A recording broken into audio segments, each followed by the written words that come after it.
केनोपनिषद ग्रंथ में प्रथम खंड का चतुर्थ मंत्र और इस चतुर्थ मंत्र का भाष्य पदभाष्य, इसका विचार हम लोग आज करने वाले हैं। तो चतुर्थ मंत्र में बताया था यद वाचा अनभ्युदितम, इस चतुर्थ मंत्र, यही चतुर्थ मंत्र है। और शिष्य के मन में कोई शंका उपस्थित हुई है, ऐसा भाव आचार्य के ध्यान में आने पर आचार्य ने, गुरु ने उस शिष्य के शंका का निवृत्ति के लिए ये मंत्र में उपदेश करना शुरू किया। तो शंका क्या थी? तो शिष्य ये समझ रहा है कि आत्मा को ही ब्रह्म कह रहे हो, अन्य देव तद विदितात अथो अविदितात अधि, इस आगम वाक्य के द्वारा कहा गया कि आत्मा ही क्या है? ब्रह्म है। किंतु आत्मा ब्रह्म कैसा हो सकता है? आत्मा तो वो होता है जो कर्म करता है, उपासना करता है, कर्मोपासना में ही उसका अधिकार है, संसारी है वो। और कर्म या उपासना करके जो स्वर्ग या ब्रह्मादि लोकों को प्राप्त हो जाता है, ऐसा जो है वो आत्मा है कि नहीं? और ब्रह्म तो उससे अलग होना चाहिए। हाँ, ये हो सकता है वो आत्मा जिसकी उपासना कर रहा है, वो जो उपास्य देवता है, हो सकता है वो विष्णु हो, चाहे कोई महेश्वर आदि कोई भी हो, वो ब्रह्म हो सकता है। आत्मा ब्रह्म कैसा होगा? ऐसी क्या आई है? शंका आई है शिष्य के मन में। उसको उत्तर देने के लिए कहा गया कि माँ एवं शंकिष्टाः, ऐसी शंका मत करो, क्योंकि ब्रह्म अर्थात आत्मा वो है कि जो वाचा यत् अनभ्युदितम, वाचा के वाणी के द्वारा जिसका प्रकाशन नहीं होता है, अपितु येन वाक् अभ्युद्यते,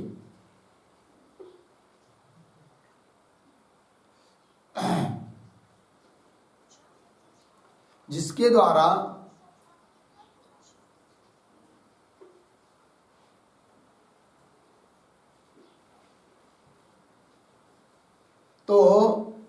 द्वारा वाणी ही अपना कार्य करने के लिए प्रवृत्त हो जाती है, वो ब्रह्म है, ऐसा कहा इस चतुर्थ मंत्र में। तदेव ब्रह्म त्वं विद्धि, ठीक है। नेदम यदिदम उपासते, जिसकी लोग उपासना करते हैं, वो जो उपास्य तत्व वो ब्रह्म नहीं है, इस बात को कहा।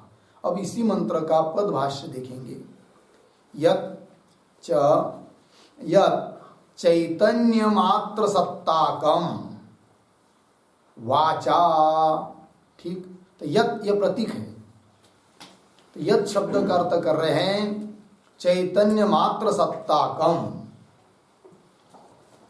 चैतन्य यही है जिसकी सत्ता, स्वरूप, अर्थात प्रज्ञान घन, ज्ञान यही है जिसका स्वरूप, ऐसा तत्व वो लेना है यत् शब्द से, चैतन्य मात्र सत्ताकम।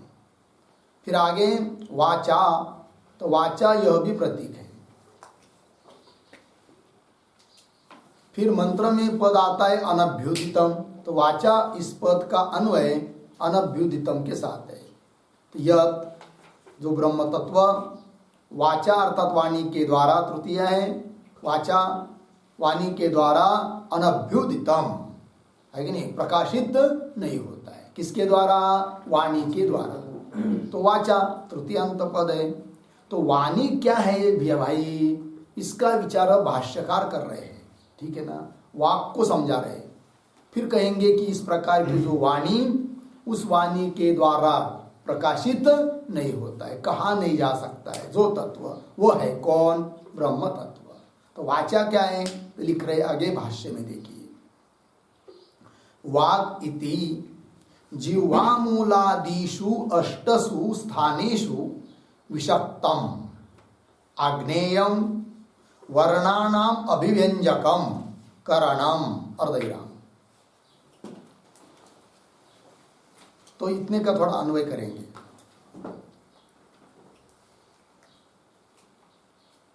तो कैसा पढ़ता हूं, देखिए भाई, पहला वाक्य जो है वाचा तक तो कोई दिक्कत है नहीं है। यत चैतन्य मात्र सत्ता कम वाचा, इसके आगे दो शब्द छोड़ दीजिए, फिर आगे पढ़ता हूं। जिह्वामूलादिषु अष्टसु स्थानेषु विषक्तम आग्नेयम वर्णानाम अभिव्यंजकम करणम, करणम तक आ गए, फिर पीछे आइए, वाग इति, वाग इति, उसको समझना है। उच्यते इति शेष, वाग इति उच्यते, उसको वाक बोलते हैं। किसको? करण, करणम वाग इति, करण को वाक कहेंगे। समझ में आया? करण, उसकी कुछ विशेषण दिए यहां पर। करण मतलब इंद्रिय, तो कौन इंद्रिय यहां पर लेना है जी? वाक रूप इंद्रिय, वाणी इंद्रिय। तो उस करणम के विशेषण दिया है दो तीन। कैसे? देखिए, जिह्वामूलादिषु अष्टसु स्थानेषु विषक्तम, कौन? करणम, ठीक, एक विशेषण हुआ विषक्तम। और आग्नेयम, कौन? करणम, ये दूसरा विशेषण हुआ। और वर्णानाम अभिव्यंजकम, कौन? करणम। तो उस करण को, इंद्रिय को, वाणी, वाग इंद्रिय जिसको हम बोलते हैं ना, वही है वाक। तो उसके विशेषण देखिए। तो जिह्वामूलादिषु अष्टसु स्थानेषु विषक्तम, विषक्तम का अर्थ है संलग्नम किंवा संबद्धम, विषक्तम का अर्थ।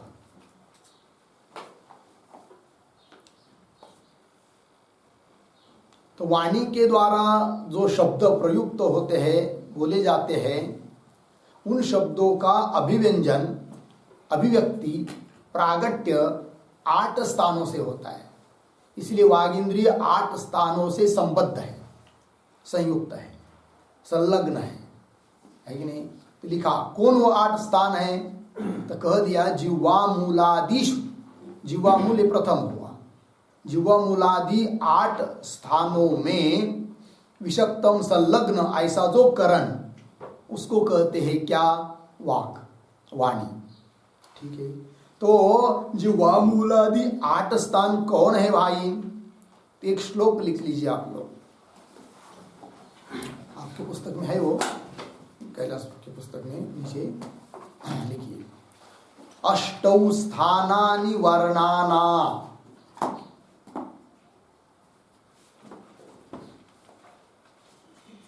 अष्टौ स्थानानि वर्णानाम् मुरः कंठ शिरस्तथा,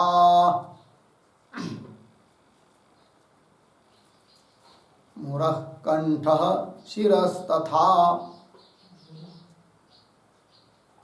मुरः कंठ शिरस्तथा, ये पूर्वार्ध हुआ। आगे जिह्वामूलं च दन्ताश्च,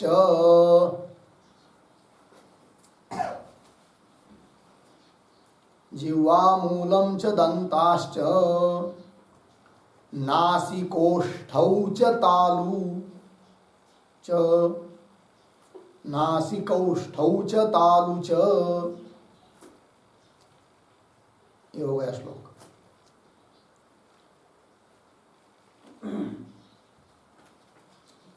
देखिए भाई, अष्टौ स्थानानि 8 स्थान है वर्णानाम, वर्णानाम अष्टौ स्थानानि, वर्णों के कितने स्थान? 8।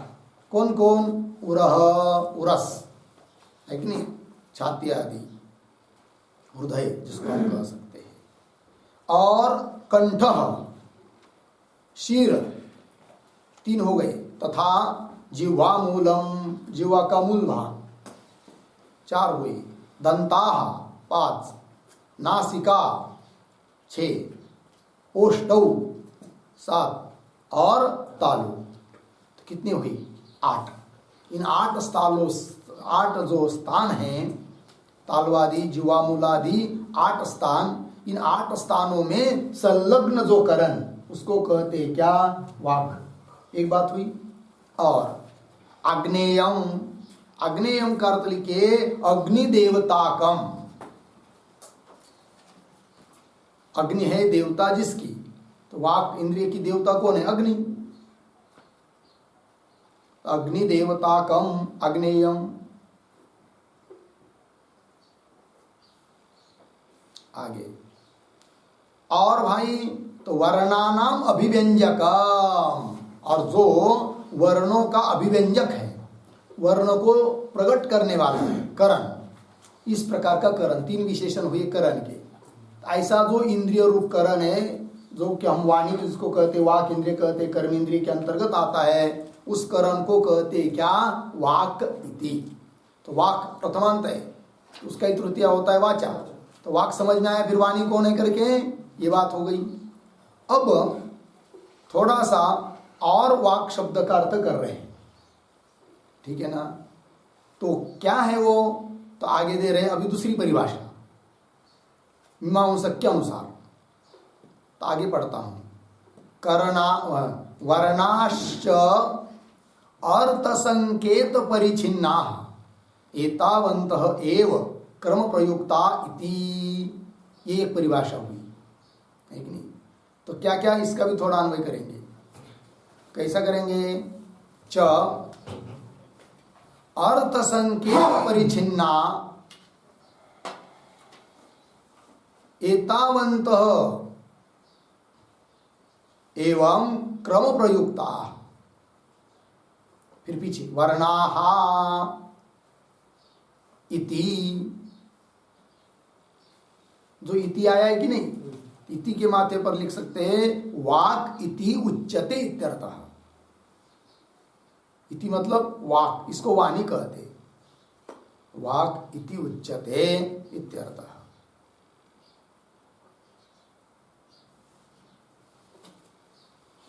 देखो भाई, अर्थ संकेत यहां पर भी किसको वाणी कह रहे हैं? देखिए, वर्णाः, वर्णों को वाणी कह रहे। वाक मतलब कौन ले रहे यहां पर? वर्ण है नहीं? कैसे वर्ण? तो दे रहे उसके विशेषण कुछ, तो दे रहे अर्थ संकेत परिचिन्ना वर्णाः, एक विशेषण हुआ। एतावन्तः वर्णाः, एतावंत ये दूसरा विशेषण हुआ। और एवं क्रम प्रयुक्ताः एक विशेषण है, किसका? वर्णाः का। इस प्रकार के जो वर्ण उसको कहते वाक। कैसे कैसे? देखो भाई, अर्थ संकेत परिचिन्नाः, परिचिन्ना मतलब युक्ता किंवा विशिष्टा। अर्थ संकेत से जो युक्त है, अर्थ संकेत से जो विशिष्ट है, ऐसे वर्ण। ठीक है क्या? अर्थ संकेत परिचिन्न, अर्थ संकेत से युक्त। जैसे घट, घट ऐसा शब्द उच्चारण किया तो घट, इसमें अनेक वर्ण है। गकार है कि नहीं? अकार, टकार, अकार, और प्रथमांत लेंगे तो विसर्ग भी हो जाएगा। घट, टकार, अकार होए कि नहीं? तो अर्थ संकेत से युक्त है वो वर्ण। घट कहने से सुनने वाले को पता चल जाता है कंबुग्रीवादिमान वस्तु, ठीक है ना? तो अर्थ संकेत से विशिष्ट हुए वर्ण। और एतावन्तः, एतावन्तः का अर्थ लिखिए निश्चित संख्या का। एतावन्तः ये भी विशेषण है। एतावन्तः का मतलब है निश्चित संख्या का, निश्चित संख्या वाले, है कि नहीं? हर एक शब्द में अलग अलग संख्या वाले वर्ण होते हैं। घट में अलग, गौ में अलग, देवदत्त में अलग, ठीक है ना जी? तो एतावन्तः। और पुनः एवं क्रम प्रयुक्ता, दूसरी बात क्रम से युक्त होने चाहिए।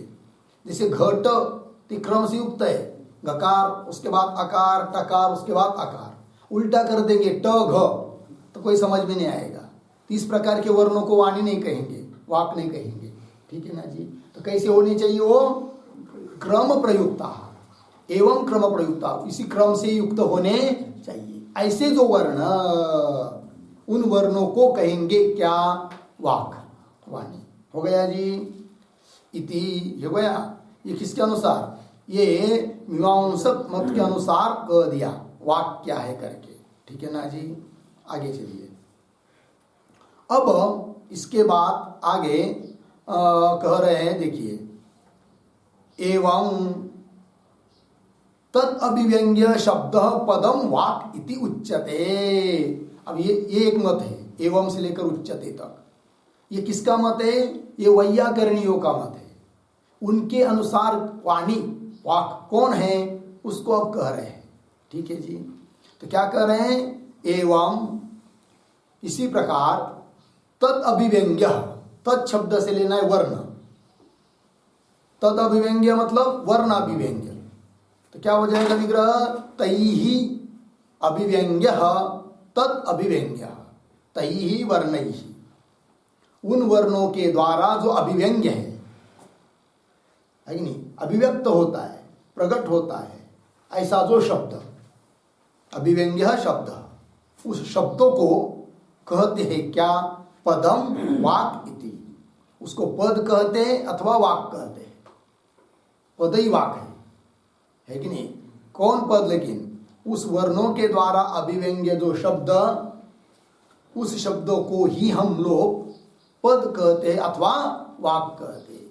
ये किसका मत हुआ? ये वैयाकरणियों का मत हुआ।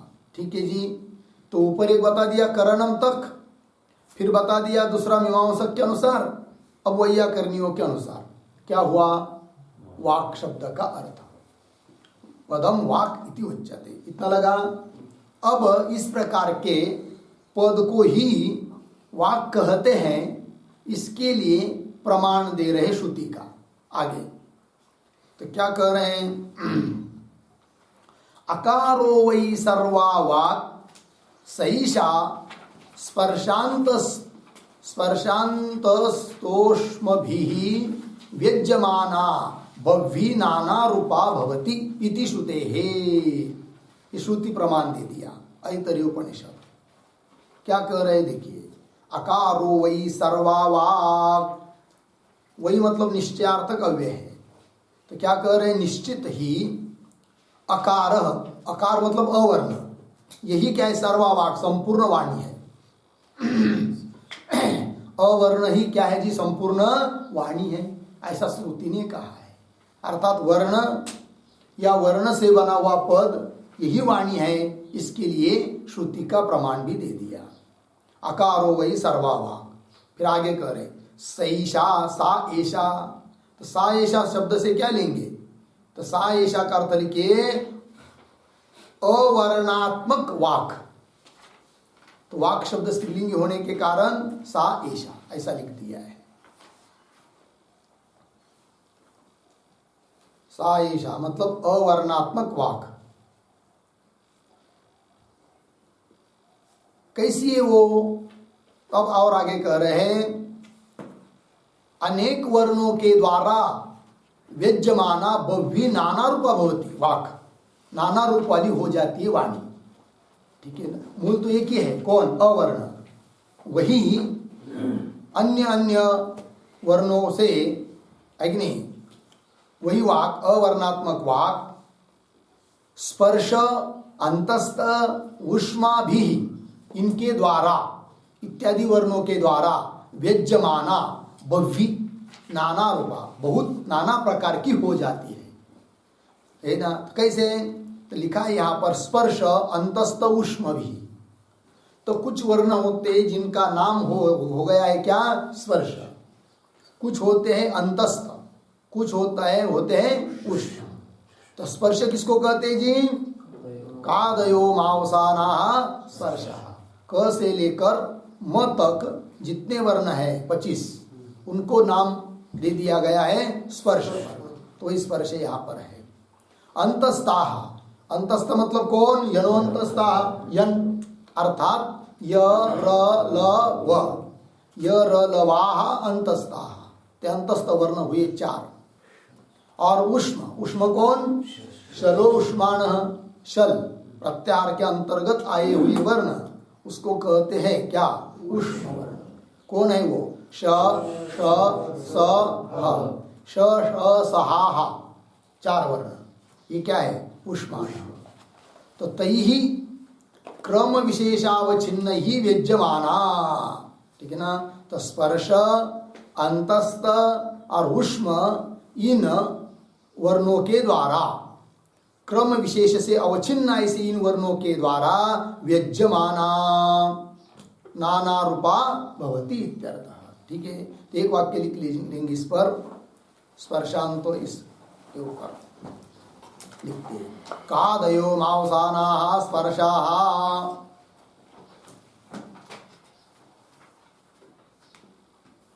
कादयो मांसानाः स्पर्शाः,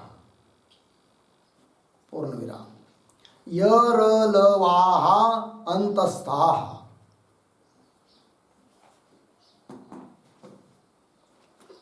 यरलवाः अंतस्थाः, पूर्ण विराम, यरलवाः,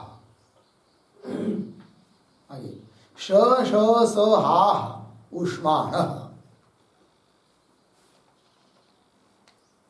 श श स हाः उष्माणः, अर्धविराम, तैः क्रम विशेषावच्छिन्नैः,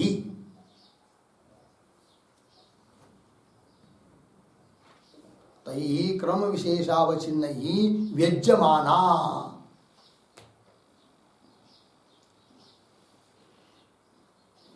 ठीक है, नाना रूपा विवर्तते,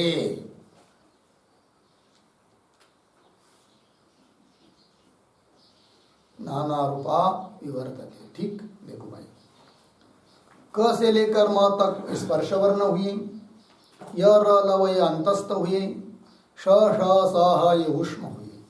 तैहि इन वर्णों के द्वारा क्रम विशेषावचन, क्रम विशेष से युक्त इन वर्णों के द्वारा वो व्यज्यमाना मतलब अभिव्यक्त होती है, ठीक है ना। व्यज्यमाना अभिव्यक्त होकर बह्वी बहुत नाना रूपा भवती, ककार वकार यकार इत्यादि नाना रूप से वो हो जाती है, भवती इति श्रुते, श्रुति भी प्रमाण दे दिया, हो गया।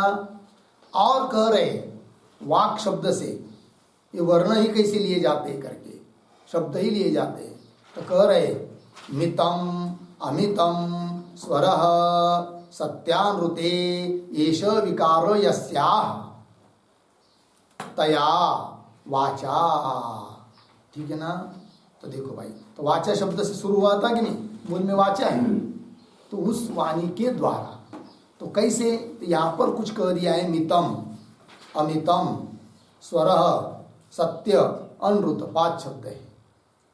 तो मितम मतलब क्या, तो मित शब्द से क्या लेना है, तो मितम का अर्थ लिखिए, मितम बराबर पादावसान नियताक्षरत्वात्, पादावसान नियताक्षरत्वात्,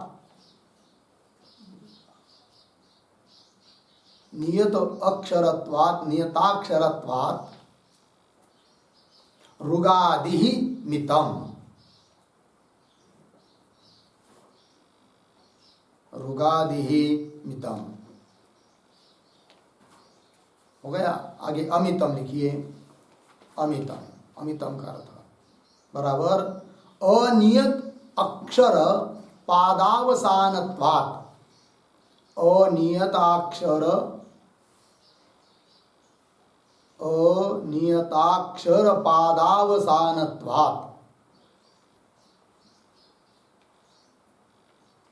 यजुरादि, यजुर्वेद अमितम,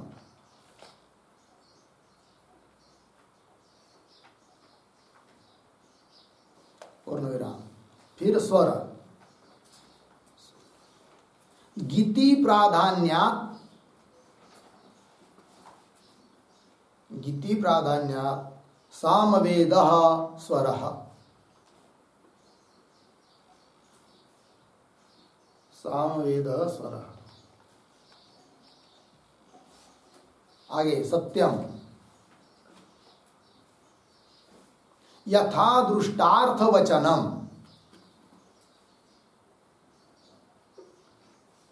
यथा दृष्टार्थ वचनम, सत्यम हो गया।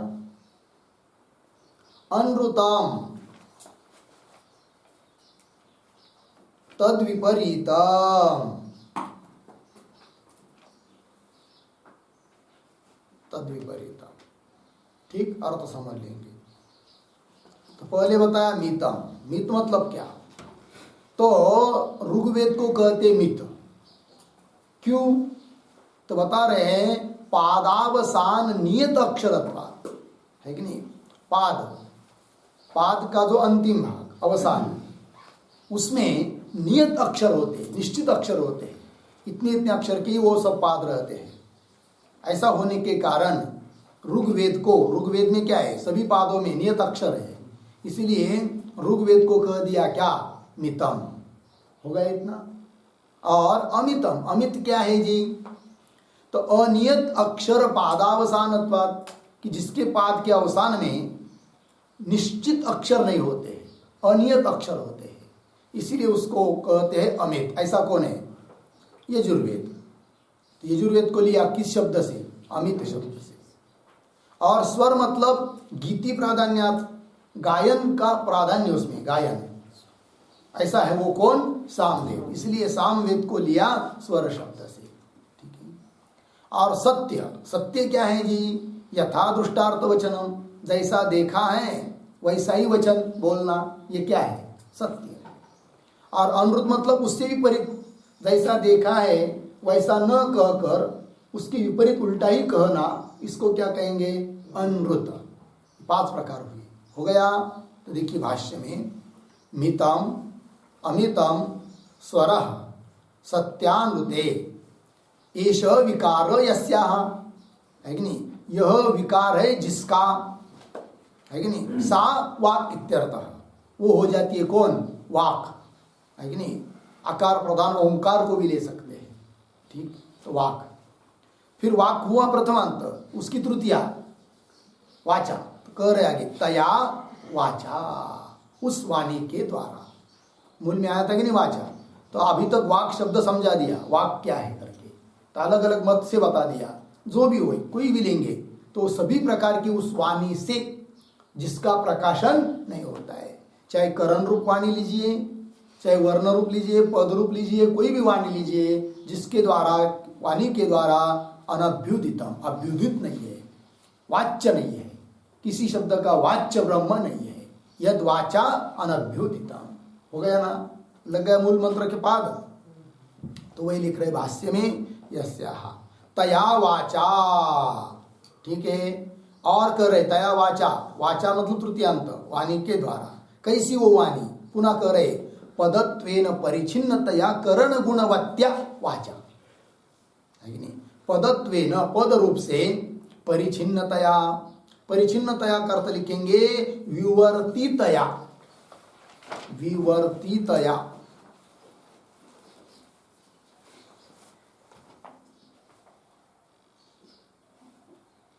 ठीक है ना? पदत्वेन, पद से, पद रूप से विवर्तित हुई, परिणाम को प्राप्त हुई, परिचिन्न हुई, विवर्तित हुई, ऐसी जो वाणी। कैसी? पुनः करण गुणवती, वत्या तृतीया।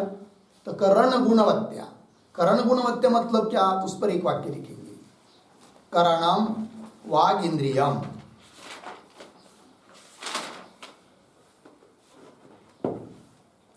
करणम वाग इंद्रियम,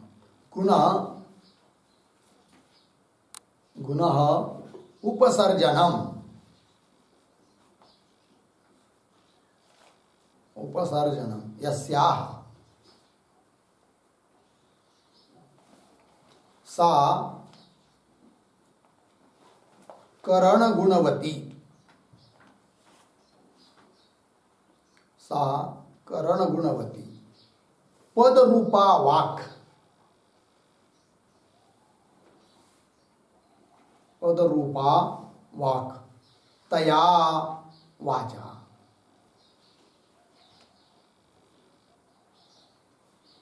ठीक है जी। देखिए भाई, करणम, करण मतलब वाग इंद्रिय, गुण मतलब उपसर्जन, गौण, उपसर्जन है, गौण है, जिसमें सा ऐसी जो वाणी उसको बोलेंगे करण गुणवती। करण है गौण जिसमें, करण गुण वाली, करण गुण मतलब गौण है, करण है गौण जिसमें, ऐसी वाणी। कौन वाणी? वो पद रूपा वाक। तो पद रूपा वाक, इसमें करण गुण है, गौण है, ऐसी जो वाणी अर्थात पद, उस पदों के द्वारा, शब्दों के द्वारा, वाचा तृतीया द्वारा, पदों के द्वारा अनभ्युदितम, वाचा अनभ्युदितम मतलब किसी पद के शक्ति वृत्ति से ब्रह्म का कथन नहीं किया जा सकता है। ये कुल मिलाकर तात्पर्य है, ठीक है ना। तो वही लिखा है पदत्वेन परिचिन्नतया करण गुणवत्या अनभ्युदितम। तो अनभ्युदितम ये प्रतीक है, ठीक है ना। उसका अर्थ कर रहे हैं अप्रकाशितम, उसका भी अर्थ कर रहे हैं अनभ्युक्तम, ठीक है। अनभ्युदितम मतलब अप्रकाशितम, अप्रकाशितम मतलब अविषयीकृतम, अलग शब्द से कहेंगे तो अविषयीकृतम मतलब किसी शब्द का विषय ब्रह्म को बनाया नहीं जा सकता है। अनभ्युदितम मतलब अप्रकाशितम अर्थात अविषयीकृतम। उसी को कह दिया अनभ्युक्तम। अनभ्युक्तम मतलब किसी पद का वो वाच्य नहीं है, यह अर्थ हुआ। हो गया जी। तो चलिए, तो मंत्र का जो प्रथम पाद है यद वाचा अनभ्युदितम, इसकी व्याख्या अभी तक हुई, ठीक है। फिर द्वितीय पाद है कौन? येन वाक् अभ्युद्यते, तो उसको देखते हैं अभी। तो येन भाष्य में, तो येन यह प्रतीक है,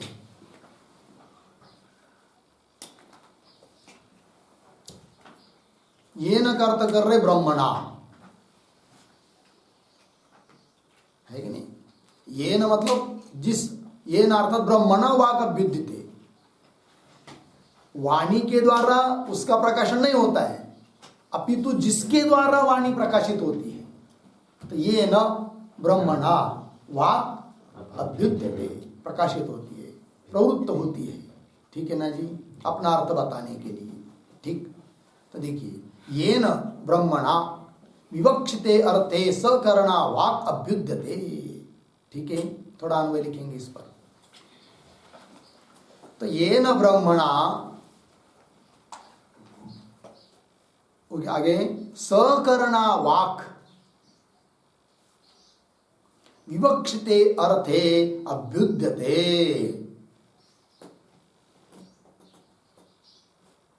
ठीक है। अर्थ देखिए, तो जिस ब्रह्म के द्वारा सकरणा वाक्, करण सहित वाक्, करण तो हो वागेंद्रिय, और वाक् मतलब पद, है कि नहीं, क्योंकि पद अर्थ हुआ कि नहीं, पद रूपा वाणी। तो सकरणा वाक्, करण सहित वाक्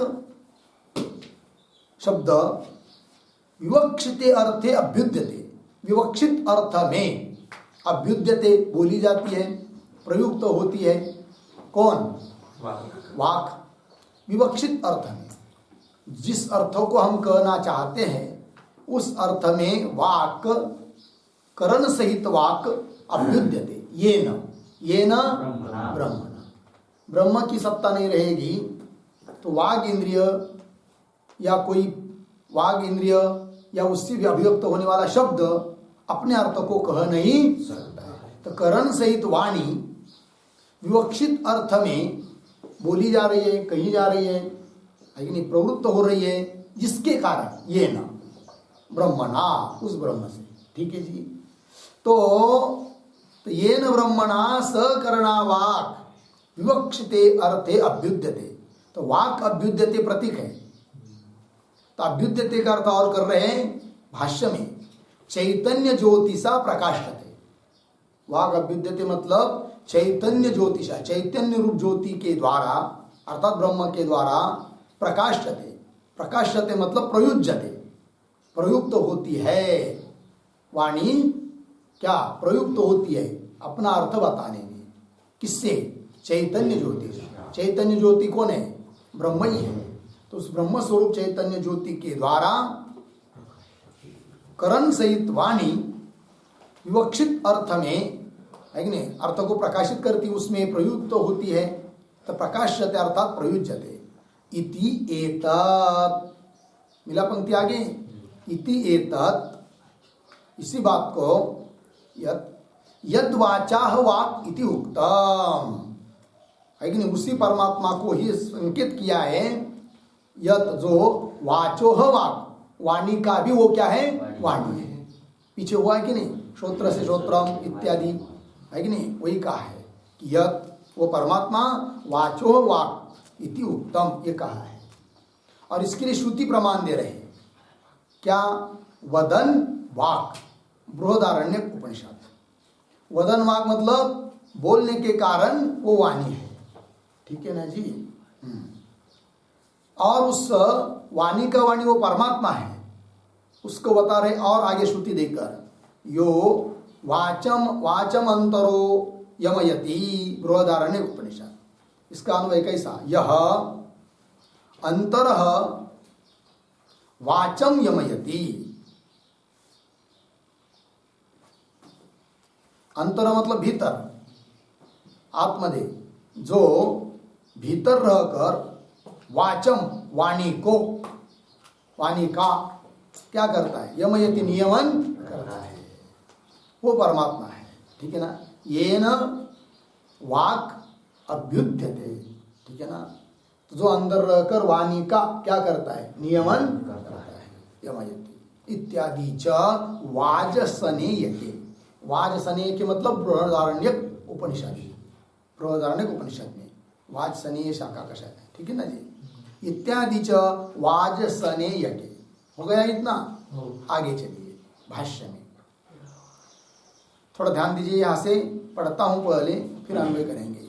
यो वाक, यो से यो नहीं, या है ना, हाँ, तो या वाक पुरुषेषु सा घोषेषु प्रतिष्ठिता, कश्चित् ताम वेद ब्राह्मण इति प्रश्नम उत्पाद्य प्रतिवचनम उक्तम, सा वाक् यया स्वप्ने भाषते इति। ठीक है, देखिए अभी तो पहली जो श्रुति आई है, या से लेकर ब्राह्मण तक, उसका अन्वय करेंगे। कैसा पढ़ेंगे, पुरुषेषु या वाक् सा घोषेषु प्रतिष्ठिता।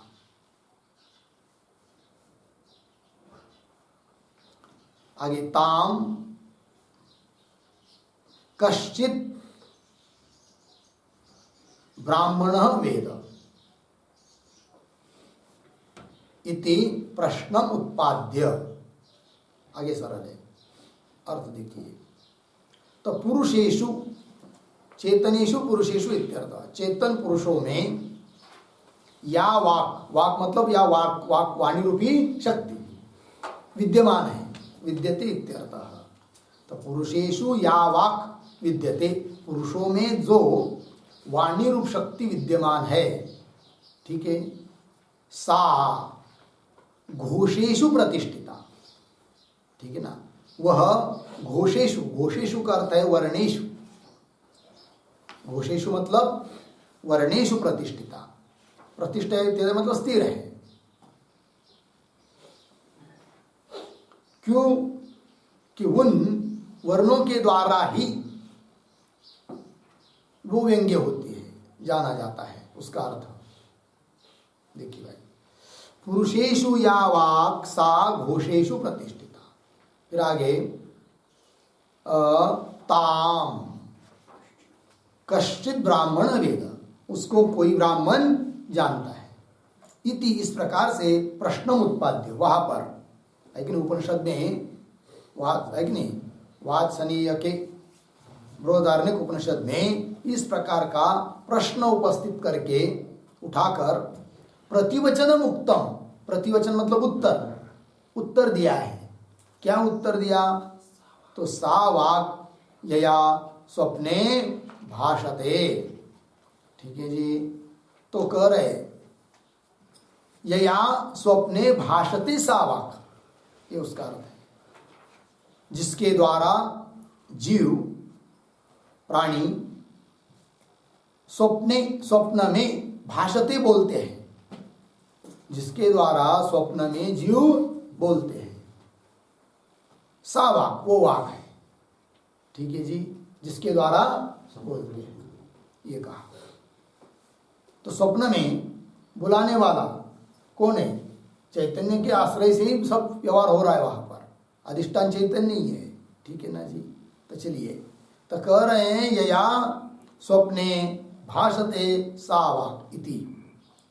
सा ही, अब और बता रहे हैं, सा ही वक्तुहु वक्ति नित्या वाक। कौन वो वाक? चैतन्य ज्योति स्वरूपा, चैतन्य ज्योति स्वरूप वाक। ठीक है ना जी। तो सा ही वक्तु, बोलने वाला व्यक्ति, उसकी वक्ति, वक्ति मतलब वचन, वही है नित्या वाक, परावाणी। कौन है वो? चैतन्य ज्योति स्वरूपा। चैतन्य ज्योति स्वरूपा का मतलब है निर्विशेष चैतन्य। ठीक है ना। वही वाणी का वाणी है, ये बात है। आगे कह रहे, न ही वक्तु वक्ते विपरिलोप विद्यते। वक्तु वक्ते विपरिलोप न ही विद्यते।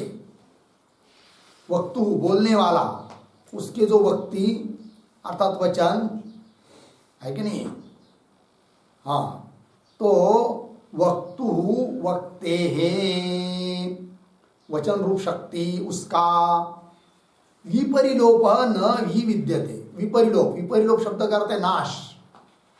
नहीं विद्यते, नाश नहीं होता है। जो वाणी का वाणी है, जो बोलने वाले का वक्ति है कि नहीं, वाक शक्ति चैतन्य रूप शक्ति है, उसका विपरिलोप अर्थात नाश नहीं होता है। किसका? चैतन्य रूप ज्योति का, आत्मा का। ठीक है जी, नाश नहीं होता है, और वही वाक का वाक है। ठीक है ना। इति सुते है, होगा इतना। तो कुल मिलाकर क्या तात्पर्य निकला दूसरे पाद का?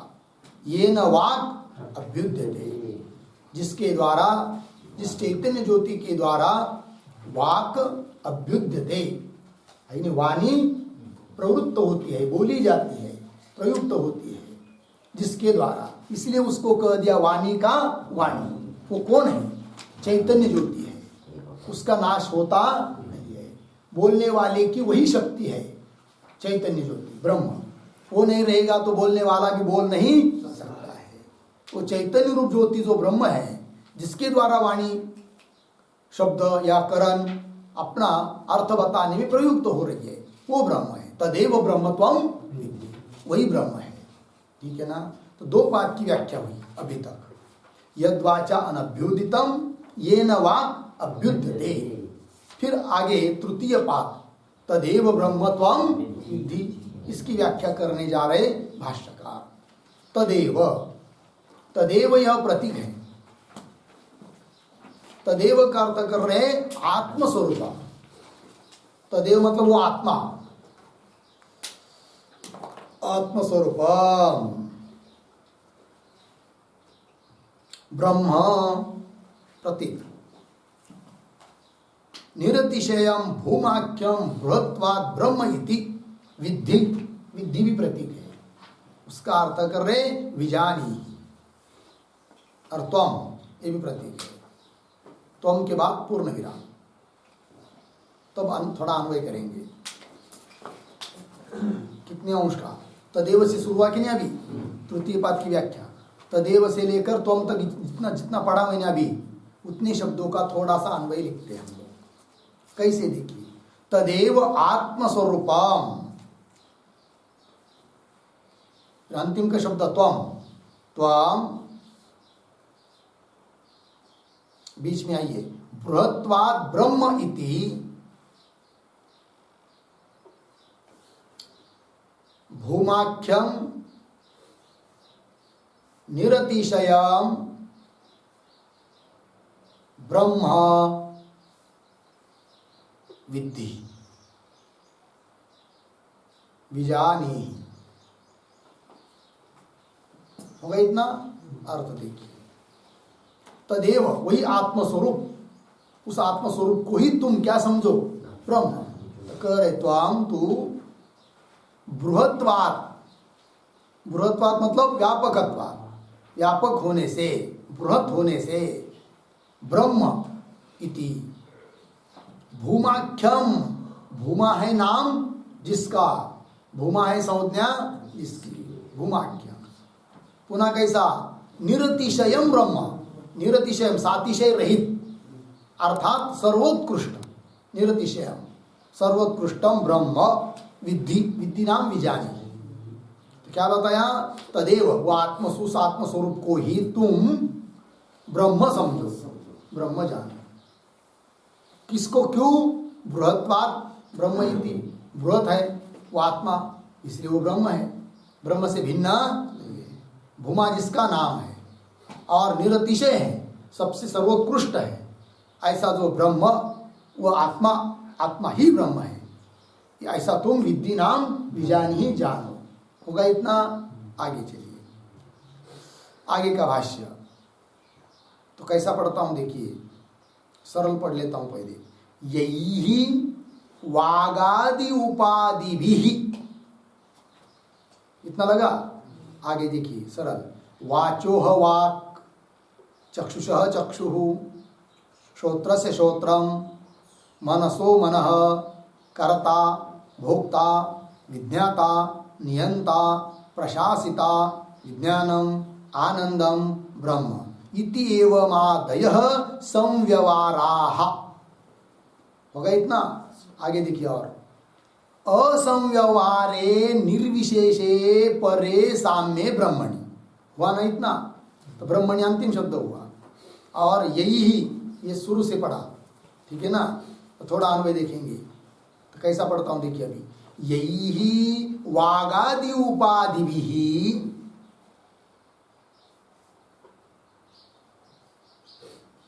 होगा इतना? यही ही वागादि उपाधि भी। फिर अंतिम का वाक्य, असंव्यवहारे निर्विशेषे परे साम्ये ब्रह्मणि।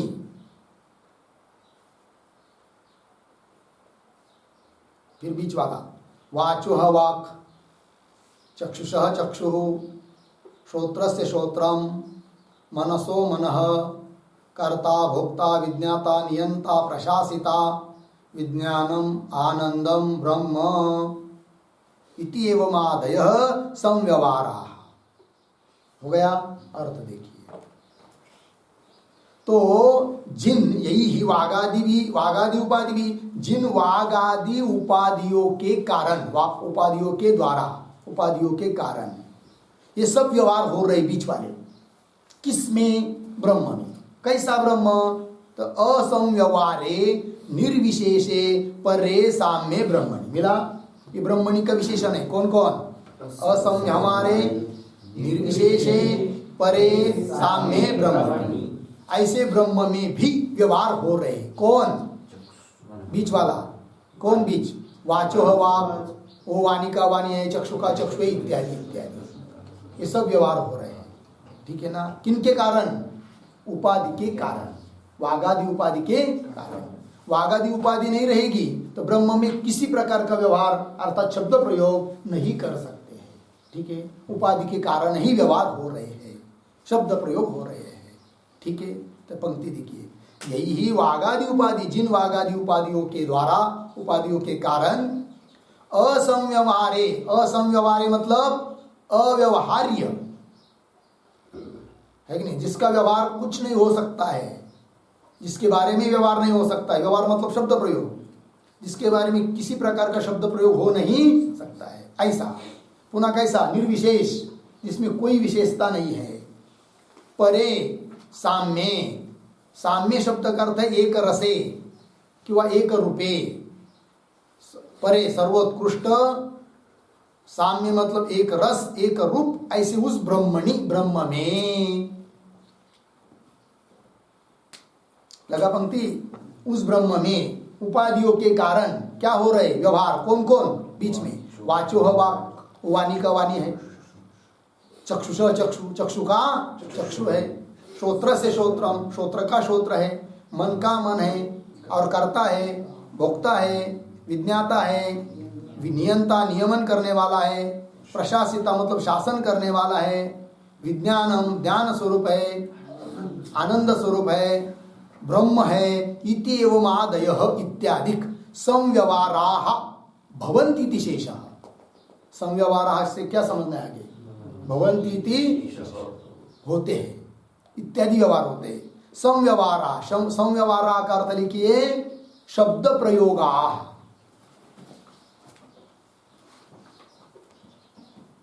संव्यवहारा मतलब शब्द प्रयोगा।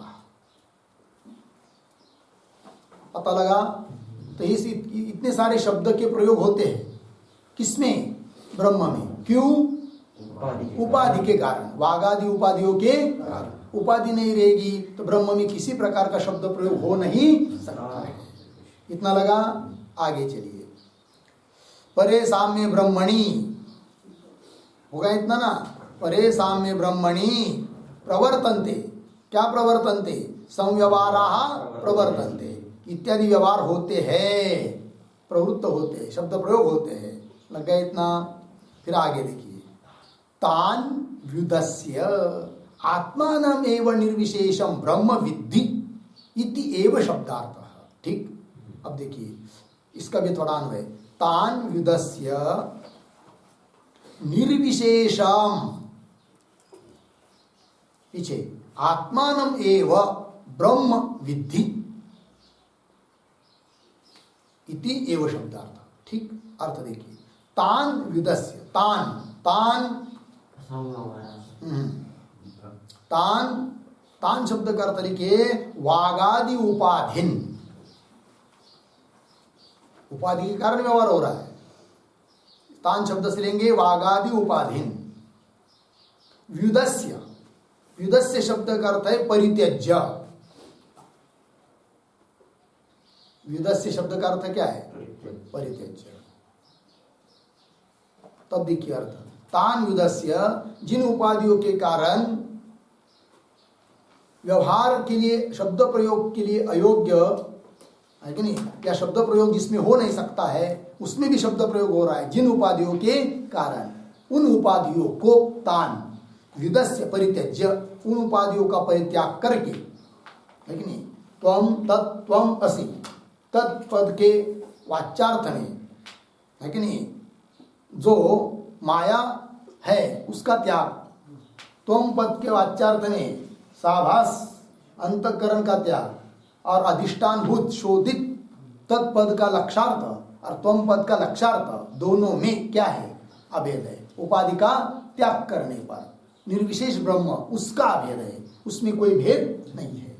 तो तान व्युदस्य निर्विशेषम, विशेष रहित, आत्मानम एव, निर्विशेषम मतलब उपाधि रहितम शुद्धम, आत्मानम एव, है कि नहीं, शुद्ध आत्मा को ही, उपाधि रहित आत्मा को ही ब्रह्म विद्धि, ब्रह्म समझो, इति एव शब्दार्थ। तदेव, एव शब्द आया था कि नहीं?